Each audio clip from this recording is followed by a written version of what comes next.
Wanted to give you guys an update on the materials that we've switched over to in our version 2 enclosures for ProFit.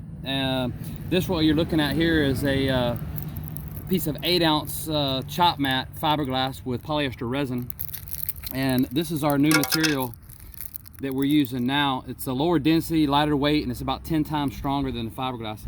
Now granted, this material here is strong, okay, fiberglass, plus we also reinforced it with a casting resin with about 3/8 inch thick of material inside the mold. But again, that was more brittle than, say, an unreinforced enclosure, which is what we've got here. This is the reinforcement layer. And so just to give you an idea, we're gonna show you this using a hammer. I'm going to show you, we can break this. Now granted, it'll lose its structural integrity, and we don't anticipate that your enclosure is going to get hit with a hammer. But as far as flex and density, the new material is far greater quality.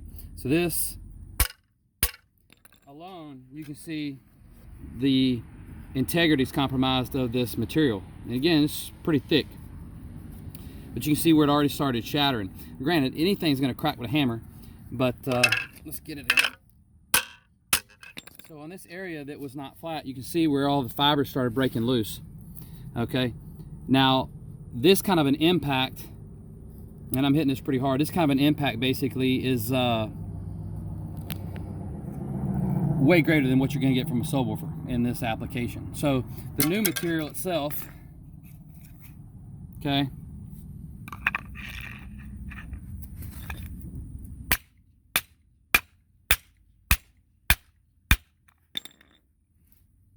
barely any marks on the material.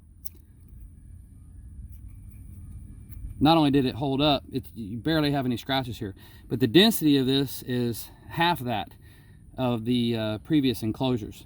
It's not low density, it's actually medium density, just like your standard MDF. Most of the shops are buying either from Home Depot or Lowe's or wherever, but or your local wood supplier. But again, the strength of this, density, and the weight makes this far superior than the other products we're using, and we're happy to introduce it as part of our line.